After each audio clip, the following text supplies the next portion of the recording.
Good morning. It's Jeffrey Christian of CPM Group. It's about 10:15, 10:20 on Tuesday, the 24th of January here in New York.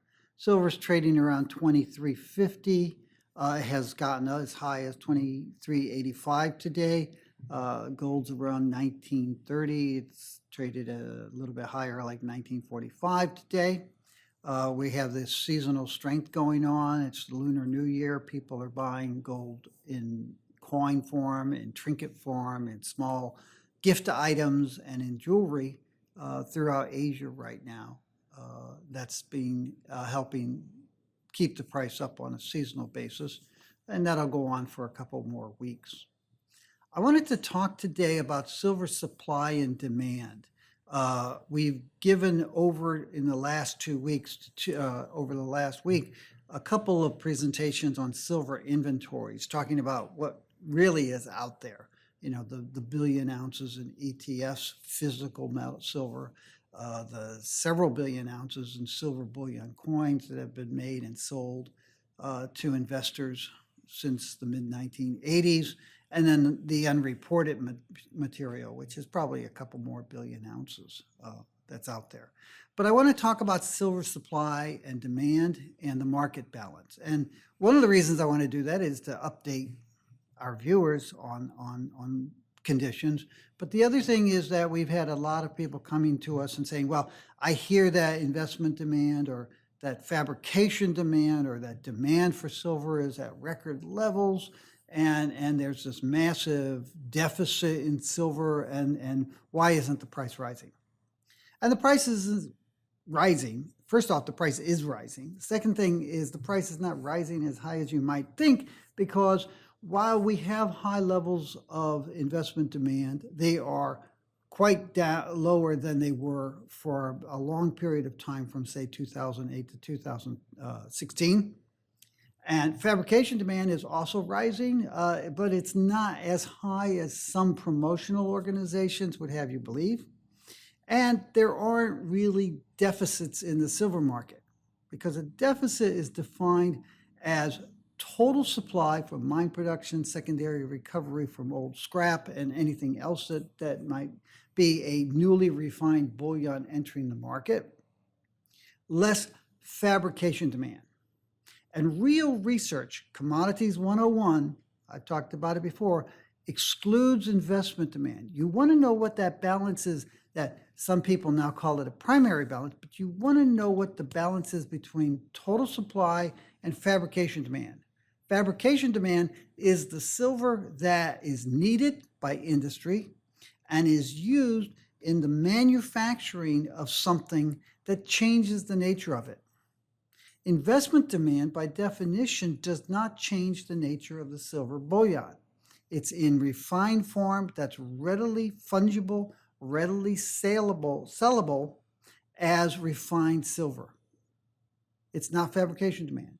And good, smart investors want to see a market that's tight based on that fundamental or primary supply-demand, fabrication-demand balance. You don't want a market that's in a deficit because investors are buying it, because then you're just the bigger fool. You're coming in later. You want to find a market that is tight because fabricators, people who have to buy it to make their products, to be in business, to live, to earn a living, are buying more silver or other commodity that is readily available in newly refined or produced form. The silver market, you can see here's a balance of total supply less fabrication demand. And you can see the market's been in a surplus since 2005. And that's actually a good thing, because one of the things that's been happening here is that investors have been bidding up the price of silver. They've wanted more silver than was readily available given the fundamental primary market balance. And starting in 2005, investors started buying more silver than they were selling. And again, as I said, from around 2008 to 2015, 2016, investors were buying 140, 150, 190 million ounces of silver bullion per year. And that drove the price up. You can see it here. The price of silver was relatively flat. It fell during the 80s as those surpluses diminished from 1980 through 1989.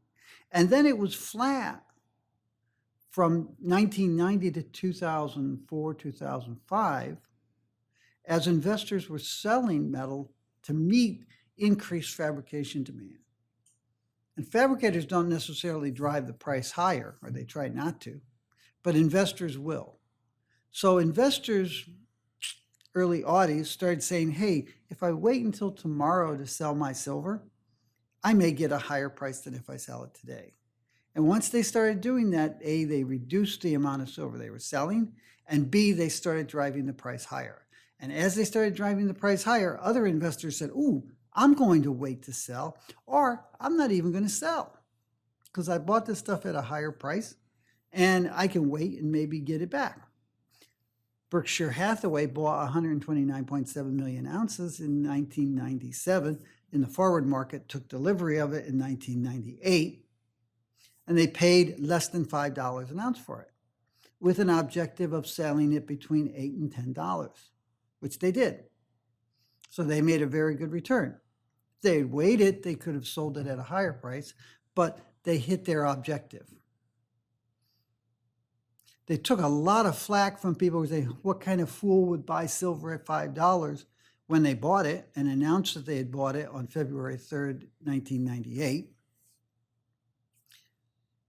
They took a lot of flack after they had sold it and announced that they had sold it, and the price went higher than the price at which they sold it. But they made a good investment and they reached their investment objective, and they were disciplined enough to live with their objective instead of saying, oh, wait, some pundit on the internet just told me that silver is going to $150 an ounce. I think I'll wait. They said, no, we had good research, fundamental research, not marketing hype, not promotional material, not crazy conspiracy theory type stuff. We had really good research that said, hey, the price could go to $10 within a few years. And it did, and we made our profit. Thank you very much. Now, after 2005, investors were net buyers. They bought a lot of metal for several years. Then they started buying less metal, and the price came down. Price started going back up in 2020, 2021. We got over 100 million ounces of investment demand, net surplus, net increase in refined bullion inventories in 2020, 2021.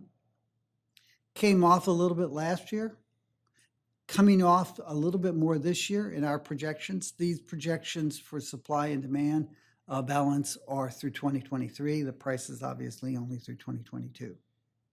This is the reality of the silver supply and demand balance. This is not promotional hype. CPM Group doesn't sell silver. We sell research and consulting services.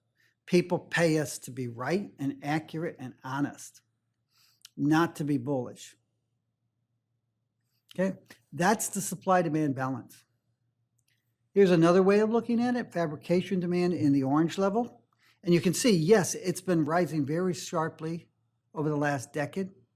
And it's almost back to the levels that we saw around 2004, 2005, 2006, when the price of silver started rising. It's not exactly off the charts, but it is strong and it is close to record levels. And we have it rising a little bit further in 2023 to get over 1 billion ounces.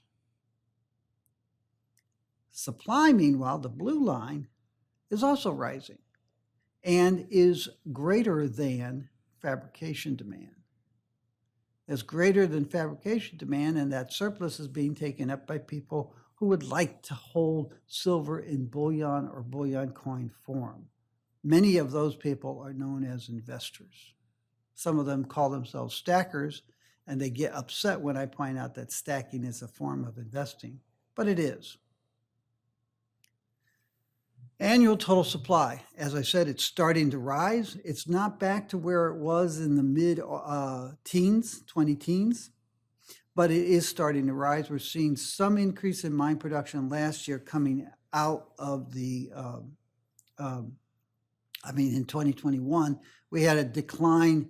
Actually, 2019, 18, and 2017, silver mine production was falling. It fell sharply in 2020 because of the lockdown, came back in 2021, rose a little bit more in 2022. We have it rising a little bit more in 2023. The blue part is mine production. The gray part is secondary recovery from old scrap. Not new scrap or processed scrap used in the manufacturing process. That's much, much more silver than this. This is old scrap from end-of-life materials that is being refined and sold back into the market, as opposed to being in a loop with the fabricators and the banks that own the silver that they lease to the fabricators. Fabrication demand also rising. It's not at record levels, but it is getting back. We saw a decline in 2020. We saw an increase in 21, saw an increase in 22. We project an increase in 2023. These two charts are from our silver yearbook, 2022 silver yearbook, which came out in May of last year. We've updated the data throughout the year, but these charts were last seen by the public either in videos or special reports or our silver yearbook. We will be coming out with the silver yearbook 2023 in, I believe, April. And when we do that, you'll see the 2023 projections in that yearbook. A couple more: silver use in solar panels. Again, these are our projections through 2023. This is from our Precious Metals Advisory from the January issue. And you can see a big increase in 2022 in the amount of silver being used in solar panels, and a big increase projected again for this year. Solar panels are the biggest growth area for silver use. Electronics use in autos also is rising. And it's been rising really for more than a decade, more than a decade. It came off in 2019 as the auto industry went into kind of recessionary conditions, fell further in 2020 during the lockdown. In 2021, 2022, into 2023, it's clawing its way back. It will continue to grow. And finally, another fundamental is the amount of silver that's out there in refined bullion inventories. And I've shown you this chart the last 2 weeks, but it's an integral part of silver. When we look at the fundamentals of the silver market, we look at 4 sets of data: total supply, including old scrap, fabrication demand, investment demand, and inventories. The inventories don't factor into supply and demand unless they're in motion, unless investors and other people who are holding those bullion inventories want to sell some or buy more. But they are a fundamental. That's really all I have right now. Again, we do real research. People pay us to be right, not to be bullish. We look at this data. We've worked with companies around the world, suppliers, mining companies, smelters, refiners, governments, fabricators, investment providers, mints, and that helps us understand the way the silver market really works. You can buy our yearbooks. You can pre-order them now. April 25th, we'll be coming out with our silver yearbook. You can go to our website and learn more about us. You can sign up to become a client, buy some of our research, buy consulting time. We provide research. We help people understand the markets.